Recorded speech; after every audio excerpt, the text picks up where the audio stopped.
And forward bay parking is one of those things that people tend to struggle on a little bit, but it's actually quite easy.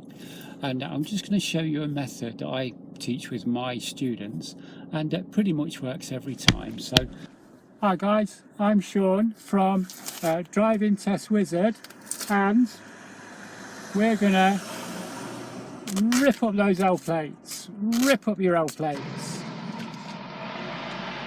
Okay then. Hello everybody, this is going to be forward bay parking. And forward bay parking is one of those things that people tend to struggle on a little bit, but it's actually quite easy.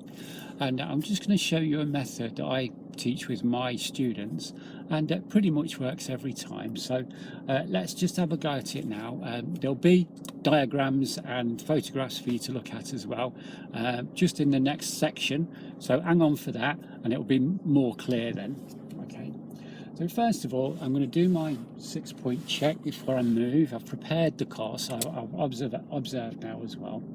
I'm just moving forward. Now, what I'm going to do is I'm going to use the bay that I want to turn into, but I'm keeping well away from it. As you can see, I'm going to park in the bay on the right, and I'm keeping well away from the bays, and I'm going in a straight line.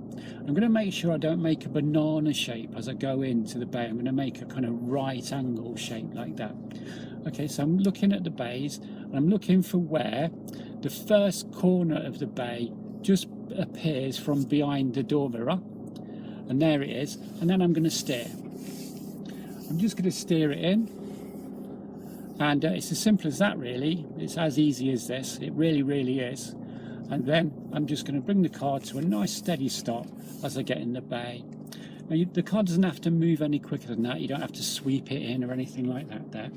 Put the handbrake on into neutral. So I'm in the bay now, all 4 wheels are inside.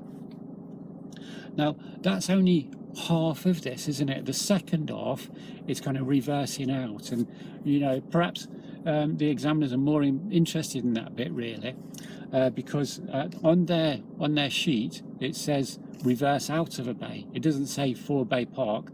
On their sheet it actually says reverse out of a bay. So I'm going to prepare the car again. So I'm in reverse gear now. I'm going to do my 6-point check. Very important, essential really. 6-point check. And then as I start to reverse, what I'm going to do is I'm going to just keep a kind of straight line, and I'm going to kind of line myself up with the end of the bay, or the bit that I turned into first of all. So up with that line, that's me, not the car. And then when I get level with it, the car's coming, so it's good job I'm looking.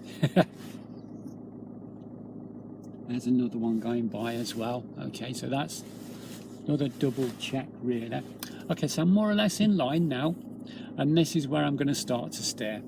I'm going to steer the opposite way to the way I came in, and that's going to take me out of the bay. And as I'm coming out, I'm just looking over my shoulders each time. Now, I recommend that people look over their shoulders, each shoulder, both of them, at least 3 times, and in the mirrors and at the front and everything, at least 3 times on the way out. And as I'm getting out, I'm just going to straighten the wheels up. I'm going to bring it to a halt there. And now I've got to prepare again, haven't I? Because I want to go forward. So I've changed in direction. So I've prepared. I've got myself into first gear. I'm now observing again. Seems to be clear. And then I can move and I'm away. And that really is your forward bay parking. Hang on, don't switch off yet, because there's diagrams and there's photos, and hopefully that will make it even more clearer for you. But it is easy as long as you've got your reference points, and as long as you've got your control over the car and you're observing. It's a piece of cake really.